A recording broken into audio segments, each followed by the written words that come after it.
For the first time ever, CarGurus is comparing the exact same model. 2024 Subaru Crosstreks. One's the Sport, the other is the Wilderness. Now this is brand new for 2024 in the third generation. Everyone loves this car, particularly in New England and the Pacific Northwest. But what you want to know is, for a few grand more, how much more capable is the Wilderness than that Sport?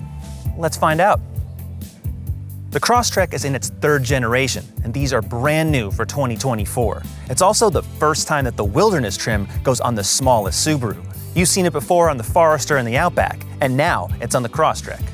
The Sport is the spiffiest way you can spec your Subaru Crosstrek, and it comes with all these mustard yellow gold accents, whatever color you want to call it. I like how they look against the plastic body cladding, against the dark gray 18-inch wheels, and on this car, sapphire blue paint. It's a pretty fetching example of what you can make in a subcompact SUV/wagon. Nice looking car. There hasn't been many changes in this third generation versus all the other Crosstreks that have been on the road for the last decade plus.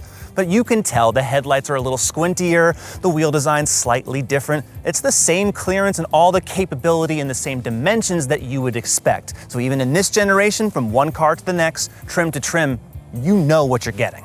The Crosstrek Wilderness comes with a Scout badge of honor on both of these doors, and that tells people that you've really upgraded. There's actual real off-road upgrades here. The tires, Yokohama Geolandar all-terrains on smaller 17-inch wheels. They're satin gray, just like the decal on the hood and on the mirror caps. Those are supposed to reduce sun glare. Now around the car you get these nice bronze accents, but not all of them are just for decoration. They're covering tow hooks front and rear. And check out the Subaru spelled in all caps on that rear bumper. It is very aggressive, especially when you're riding this car down the highway. You can really tell that this thing is lifted, but it doesn't appear too hulking. There's also a real metal skid plate in the front and extra body cladding that goes into the body panels, even more so than the Sport. It's just a more aggressive look, but overall it doesn't feel like it's some hulking big truck. Like every Subaru Wilderness trim, that Crosstrek Wilderness has more ground clearance, 9.3 inches versus the standard 8.7 inches on this Sport and every other Crosstrek. That's major enough to change the approach, breakover, and departure angles by significant amounts, 20 degrees in the front. Although that sounds impressive, it still cannot match what a lot of SUVs and trucks can do. It's a really small number, but for this car, pretty good. Now, despite that extra clearance, it's not that much taller, only 0.6 of an inch higher from the top to the bottom of the roof rails. And the narrower track front and rear also is a little surprising, but also the wheels and tires are smaller.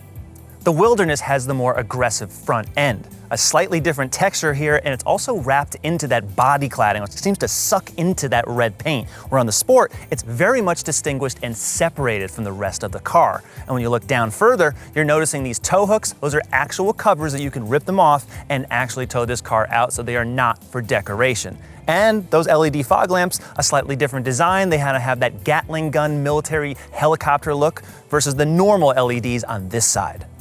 Stepping up to the Crosstrek Sport gives you the upgraded 2.5-liter engine versus the base 2-liter flat four, which has significantly less power. And that engine is also shared on the Wilderness. Decent power for cars of this size. Of course, there's standard all-wheel drive and a continuously variable transmission. Although on the Wilderness trim, there's a shorter final drive ratio for extra torque. And because of that, plus a transmission oil cooler, this one could tow 3,500 pounds and only 1,500 pounds for the Sport.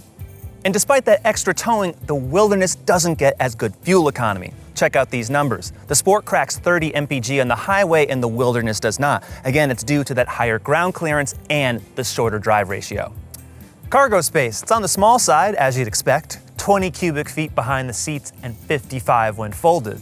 Now the Sport has this optional removable mat right here. It's waterproof, you can take it out, clean it really easily, and so does the Crosstrek Wilderness, which comes standard. It's a little more aggressive and it's got that nice badge to let everybody know that this is the Wilderness and not swiped from another trim. And there's also a light up here, LEDs, where you can't get it on the Sport. The best thing about any Subaru is how easy it is to see outside. Thin pillars, low shoulder line, a great driving position, super simple. For a brand new car, the Crosstrek feels retro. There's analog gauges, this steering wheel that hasn't changed in ages, and the rest of the materials and the trims and the buttons, well, it's the same as you'd find in any Subaru over the last couple decades. That's okay because there's not a lot to relearn. It's simple in here and it's easy to use. And on the Sport, there's extra yellow trim, including these nice little star patterns on the inserts of these seats. Even though Subaru has removed some physical buttons and put them into the touchscreen, which means there's some blank plates like here and over here, there's still a lot of intuitive controls like the shifter, PRND, and heated seat controls, toggle switches, right here. It's standard on the Sport. The Wilderness is exactly the same except for the upholstery. It's called StarTex. It's synthetic leather, which means it's water resistant, stain resistant, very easy to clean, and honestly feels a little bit better than the cloth in the Sport. The Wilderness adds all those bronze accents from the exterior, on the steering wheel, the stitching on the shifter, on the seats, the doors, and this carbon fiber-like material, which actually looks pretty good for being imitation. The rest of the car is also basically the same except the floor mats, which are deeper and include special tire marks and the Wilderness badge. Even though the Wilderness is the top trim, you still don't get power seats. That is an option. And over here, it's always manual, but there's actually a cushion airbag here, which on most small cars, you will not find. There's ample space in the back of the Crosstrek, and even though there's no rear air vents, there's 2 USB ports, and I do wish there was a panoramic moonroof because it does feel a little dark in here. I was just here, and there's nothing more to add about the Wilderness than I can say about the Sport, and I'll say it again, I do wish there was an option for a panoramic moonroof.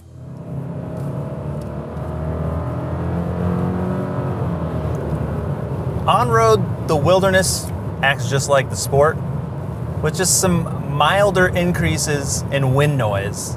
That front bumper is redesigned, and it is higher off the ground, so those are never good things for aerodynamics. And it does feel just mildly noisier inside here, including when big trucks pass you. All that considered, there's still a lot of insulation in the glass. So unlike past Crosstrek models, this Wilderness is actually quieter. I would like some more on-center feel, because I still have to correct even on a back road. Even though I'm pointing straight, I'm having to do this, kind of left, right. Small little corrections like that add up over time. It adds up to fatigue and a sense of really disconnection from the road. But I've driven so many Subarus that I almost expect that response as soon as I get into it, so I have to kind of dull my senses a little bit. But in the car, truly there's not that much roll. And the paddle shifters work really well. On this CVT, Subaru has programmed 8 different ratios. And for the 2.5 liter engine, some of those ratios are actually a little shorter than what you'll find in the 2 liter Crosstrek. And that really does help with all the extra pulling power. And truly, like, the amount of engine braking is excellent. So if you're going down a lot of hills, you barely even have to touch the brake pedal. So while you'll notice that the Wilderness returns worse fuel economy, especially on the highway versus the Sport, I don't really notice the engine racing. Even though this is a shorter final drive ratio, that does mean that the revs will be higher at the same speed than that Sport. I will say though that these longer travel shocks and springs make the ride even better. I'm gonna say, like, I don't really care what rough surface is ahead. What does it matter? The car soaks up absolutely everything, and there's not excessive body roll or lean. So the on-road control here is just excellent. I really can't say enough good things about it. Brakes feel pretty strong, and pedal feel above average. You don't really have to worry as much on a rutted trail to lower your speed, because in the Wilderness, there's just so much wheel articulation that you wouldn't find in most subcompact SUVs. Not at all. If you're used to Subarus, well, it's not news to you. But for anybody else, it's a major difference. For the X mode system, there's a snow and dirt, and there's also a deep snow and mud. That just changes the characteristics of the torque split. It changes the stability control, the traction control, the shift points, the engine throttle, all of that. Truly, you can really set it and forget it with these Subarus. There's a hydraulic center clutch that's varying the torque split at all times. So unlike a lot of little SUVs that are out there, this one's always running an all-wheel drive. It's not a front-wheel drive system that then sends stuff to the back. It is there constantly. It's just a brilliant little car. It really is. You're not going to ford big rivers. You're not going to do any major trail hopping and really any major stuff like that. But as long as you keep your expectations within reason, you're going to do a lot with this car. This is the right size engine for the Crosstrek, this 2.5 liter. The 2 liter, let's just say it's slower than most 30-year-old cars. As a brand new car, I don't think that level of acceleration is acceptable, and you don't suffer a whole ton of gas mileage. You really don't. So get yourself the Sport or the Limited or that Wilderness to get the 2.5 liter engine. It makes just that much more of a difference. Now, this same engine in a larger Outback is bad because the Outback is hundreds of pounds heavier. But in this size vehicle, it's right-sized. Now, even though every Crosstrek is pretty much raised, it's got a big raised roof, not a very aerodynamic car, this one's pretty decently quiet. This one is notably quieter than the Wilderness. It's riding on all-season tires instead of those all-terrains. So when you're going around turns or just driving straight on the highway, there's a lot less hum. And I don't hear the air really building up at the front of this car and along the side mirrors like I did in the Wilderness. So you are going to sacrifice really a louder ride if you're choosing the Wilderness. If nothing at all, choose the Sport just for the more plusher, comfortable ride, especially on long drives. For a car that costs around 30 grand with all these features, I'm actually more impressed with this engine than I have been in other Subaru models. It really is good. Not great, but it's perfect for this car. It really is. And just like the Wilderness, the paddle shifters respond really well. Just the fact that I can engine brake, look at that. This is probably the best CVT that's out there. And most CVTs really do a bad job of imitating gear ratios. They're always pegging the revs super high. You never truly get a feeling of momentum change. But here, the way Subaru's done this in both these cars, whether it's Sport or Wilderness, I truly like shifting with it because it puts me more into control. It does, especially when going downhill. Your brakes will last a lot longer if you're downshifting. You're not going to ruin the engine. Nothing's going to happen to it. It's very robust flat four. Subaru's been making this for eons. So if you're going to save something, save your brakes, be in more control. And really, very few cars act like this. You usually have to get a car with a much bigger engine for better engine braking. And certainly don't get a CVT with this level of response. I love it. So there's a sport mode on both these cars. It's just called S. It's on the steering wheel. Really doesn't do anything but make the engine just work harder in a noisier way, not in an actual powerful way. And that's okay. That's okay, because there's a very, very limited power band on these cars. That's fine. Compared to the past Crosstrek, there's a lot less roll. That's immediately apparent, even just going at low speed corners. It's a lot better. It feels like there's more grip, it's just tighter. And in this Sport, it's very slight, but slightly more turn-in accuracy right off center. the front wheels, I can feel those responding a hair quicker than in the Wilderness. And part of that just might be the actual tire tread itself. But I do like the on-road handling of the Sport better than the Wilderness. But both of them truly are several notches better than the previous generation.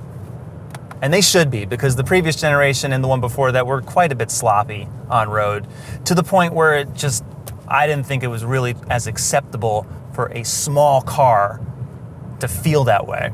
But now Subaru has got the ground clearance, all the off-road credentials, all the capability, and it feels tighter and more controlled. And the Sport just a little bit more so than that Wilderness. All right, so how much worse is the Crosstrek Sport off-road than the Crosstrek Wilderness?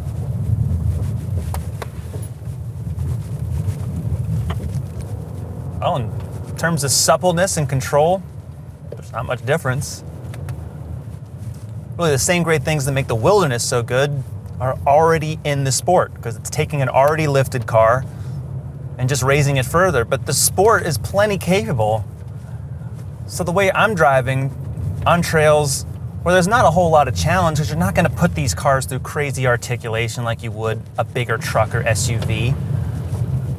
But having the clearance and just the capability of the suspension and the narrowness to maneuver around anything, including making a three-point turn. I will say that if you do drive a little quicker like I was before, the ride is slightly harsher than the Wilderness. But so what? You can slow down a little bit. And the only person you'll really annoy is your passenger. You'll be having a lot of fun in the Crosstrek. Yeah, there's really... I can't tell the difference between these two cars, truly. But I can tell the difference between this and a big heavy-duty pickup truck and any number of SUVs that I've taken on this same road. Because this Subaru is going to get you into places that all those other vehicles can. Just not the super technical parts of a trail. But at that point, if you're a Subaru owner, what are you doing? You're getting out and you're hiking.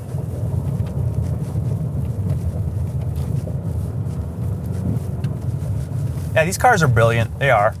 Like, it does everything off-road that you could expect it to. Then you get back on the road, and it's like nothing changed. Both Crosstreks come with this 11.6-inch portrait touchscreen. I do think it looks kind of cheesy, like from the Nintendo Wii area, but the information is here. I do think the climate controls could be a little easier to decipher, especially down here. But again, this is where cars are going. It's modern, I guess you can say that. But I just don't like the graphics, and the response time could be a lot better. But Apple CarPlay is standard, so it's wireless, so is Android Auto. You've also got extra information, like on the Wilderness, I can see the angles I'm at and how the all-wheel drive system is working. Kind of cool there. As a result, though, they've also put more information in the touchscreen, like these X modes and a few other settings. It's nice that you can see it up here, but they've also reduced those switches. So there's a whole bunch of blank plates around this car when I think they really should have been out of the touchscreen. But really, it's just basic, it works. The Crosstrek has an old-style tachometer and speedometer and this very, very old central display, which is cramped. It's easier to use than before because all the settings that used to be here for eyesight are now in the main touchscreen. But seriously, this really looks like I'm going back 20 years in the past, and not in a good way. The 2024 Subaru Crosstrek has 5 trims. It starts at $25,195. The Sport is the third of 5, and it's $29,195 to start. Mine is $30,681 with rubber floor mats and the destination fee. The Wilderness is the most expensive, but not that much more so, $32,195 to start. Mine with 0 options and destination, $33,540. While the Sport drives better on the road, the Wilderness is pretty compelling in all respects. For a minor difference in price, the Wilderness brings a whole lot more attitude to this little Subaru. I like the exterior looks, like the interior, all the fittings, and it really does bring a little extra capability to an already very capable car. Really, any of the Crosstreks are a great choice because they're pretty efficient, they run forever basically, and you know what they're gonna do. They're just economical, they hold their resale value like nothing else this side of a Porsche, and really, what else are you expecting? They're easy to use. The technology isn't all that great, but everything else pretty much is. It checks all the boxes, and for me, I just want the cooler looking one. But what do you think? Crosstrek Sport, Crosstrek Wilderness, or any other of the trims? Tell us. And if you want more comparison videos, we've got them. So subscribe and we'll see you next time.